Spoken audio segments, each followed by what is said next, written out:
जय श्री हरि विष्णु। आप सभी का हमारे YouTube चैनल पे बहुत बहुत स्वागत है। आइए सुनते हैं षटतिला एकादशी व्रत की कथा। षटतिला एकादशी का व्रत जो कि हर वर्ष माघ माह के कृष्ण पक्ष की एकादशी तिथि के दिन षटतिला एकादशी का व्रत किया जाता है। जो भी सच्ची श्रद्धा के साथ, नियम और निष्ठा के साथ षटतिला एकादशी का व्रत करते हैं, उन्हें भगवान विष्णु की कृपा से उनके सभी प्रकार के पापों का नाश होता है। षटतिला एकादशी व्रत के दिन भगवान विष्णु, माता लक्ष्मी और भगवान विष्णु के श्री कृष्ण स्वरूप का पूजन किया जाता है। इस दिन व्रत में जो कि तिल के 6 प्रकार के प्रयोग बतलाए गए हैं, इस दिन जो कि तिल के 6 प्रकार के कार्य अवश्य ही करने चाहिए। जैसे कि इस दिन तिल के जल से स्नान करना चाहिए, तिल का उपटन लगाना चाहिए, तिलोदक जल का पान करना चाहिए, तिल से हवन करनी चाहिए, तिल से बने हुए वस्तुओं का भगवान को भोग लगाना चाहिए और तिल से बने हुए वस्तु जो कि तिल गुड़ से बने हुए वस्तु का भगवान को भोग लगा करके इस दिन इसे प्रसाद के रूप में ग्रहण करना भी चाहिए। इससे अनंत गुना पुण्य फलों की प्राप्ति होती है। तो आइए सुनते हैं माघ मास कृष्ण पक्ष षटतिला एकादशी व्रत की कथा। तो बोलिए प्रेम से भगवान विष्णु की जय, माता लक्ष्मी की जय, एकादशी माता की जय। कि एक समय दालभ्य जी ने प्रजापति ब्रह्मा जी के पुत्र पुलस्त जी से प्रश्न किया कि हे प्रभु, क्या कोई ऐसी भी शक्ति या उपाय है कि जिसके करने से ब्रह्म हत्या करने इत्यादि के कुटिल कर्मों के पापों से मनुष्य सरलता पूर्वक छूट जाए? भगवान, यदि सचमुच ही कोई ऐसा उपाय है तो आप कृपा करके मुझसे कहिए, मेरी सुनने की बड़ी इच्छा है। पुलस्त जी ने कहा कि हे महाभाग, तुम धन्य हो जो संसार के उपकारार्थ इस प्रकार का प्रश्न किया है। अस्तु, अब मैं तुमको अत्यंत सुंदर, देवताओं को भी दुर्लभ और जो अभी तक प्रकाश में नहीं आया वही पवित्र मनोवांछित फलों को देने वाला यत्न तुम्हारे सामने वर्णन करता हूँ। तुम सावधान होकर और शांतचित्त मन से इसे श्रवण करो।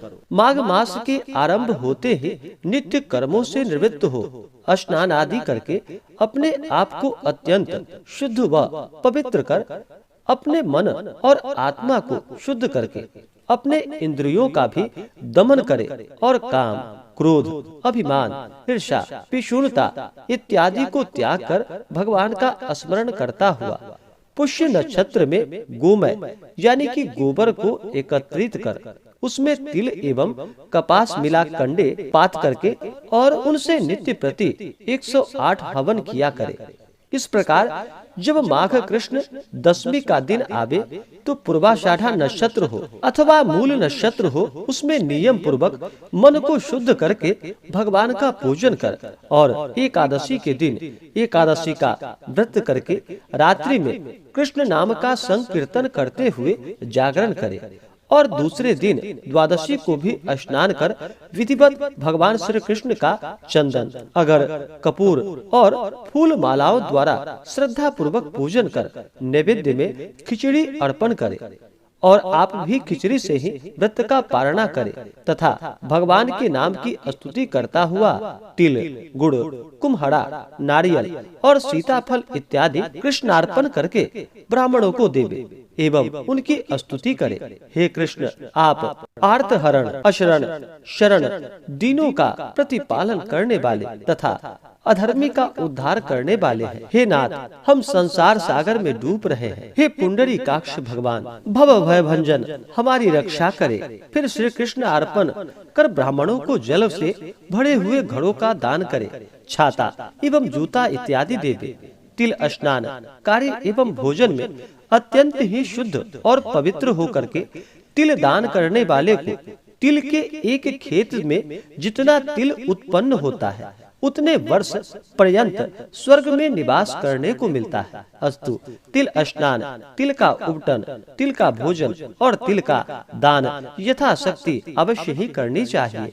तब दालभ्य जी ने कहा कि भगवान, इस कृष्ण षटतिला एकादशी के व्रत से कैसा फल मिलता है और कब कब किस किस को मिला है, इसकी भी एक आख्यान का भी आप वर्णन कीजिए। पुलस्त जी ने कहा कि हे ब्राह्मण, किसी समय मृत्युलोक में एक ब्राह्मणी रहती थी। वह सदैव ही धर्म में रत रहा करती थी और व्रतों में अत्यंत अनुरक्त रहा करती थी। प्रायः प्रतिदिन कोई न कोई व्रत करती रहती थी, मगर कभी स्वप्न में भी दान नहीं किया था। उसकी ऐसी दशा देखकर भगवान श्री कृष्ण ने विचार किया कि इससे कुछ दान कराना चाहिए, क्योंकि बिना अन्न दान दिए इसका निस्तार नहीं होगा। यही सब विचार कर उन्होंने स्वयं भिक्षुक का रूप धारण करके उसके द्वार पर भिक्षा मांगी। ब्राह्मणी तो देना जानती ही नहीं थी, तथापि उपहास करने की मुद्रा से उसने भगवान की झोली में मृत पिंड डाल दी, यानी कि मिट्टी की ढेला उनके झोली में डाल दी। वे इसको ही लेकर चुपचाप चले आए। कुछ दिन बाद जब वह तापसी ब्राह्मणी इस लोक को छोड़ करके परलोक सिधारी, तो उसी मृत पिंड के प्रभाव से एक सुना भवन रहने को मिला।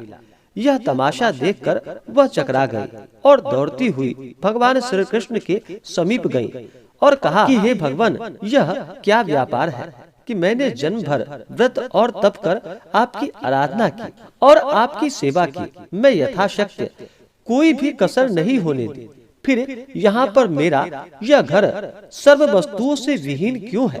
भगवान श्री कृष्ण ने कहा कि तुम अपने घर में जाकर अपना किवाड़ बंद करके बैठो।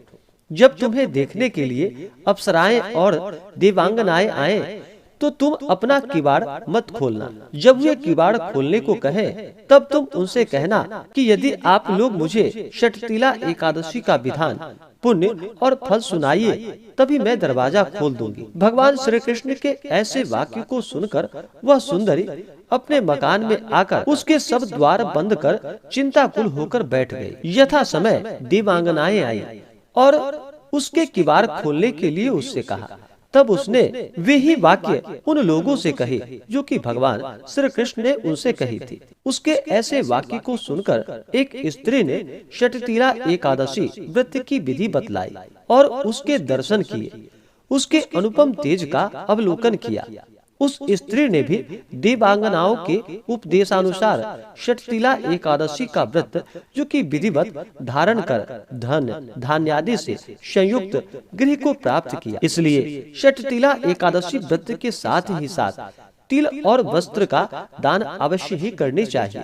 इस प्रकार षटतिला एकादशी का व्रत धारण करने वाले के जन्म जन्मांतरों के पाप नष्ट होकर स्वर्ग में अत्यंत ही आनंददायी सामानों से परिपूर्ण गृह प्राप्त होता है तथा दुर्भाग्यता, दीनता और दरिद्रता का नाश हो जाता है। इस प्रकार से माघ मास षटतिला एकादशी व्रत की कथा पूर्ण हुई। तो बोलिए प्रेम से भगवान विष्णु की जय, माता लक्ष्मी की जय, भगवान श्री कृष्ण की जय। तो आशा करता हूँ कि यह जानकारी आपको अच्छा लगा हो। ऐसे ही जानकारियाँ प्राप्ति के लिए चैनल पे अगर आप नए हैं तो चैनल को लाल बटन दबा करके सब्सक्राइब करें, साथ में बेल आइकन घंटी को दबाएं ताकि मेरे वीडियो का नोटिफिकेशन आपको समय से मिलता रहे। वीडियो को लाइक करें, शेयर करें। मिलते हैं फिर अगले वीडियो में। जय श्री हरि विष्णु। आप सभी के ऊपर भगवान विष्णु माता लक्ष्मी का कृपा सदैव बना रहे।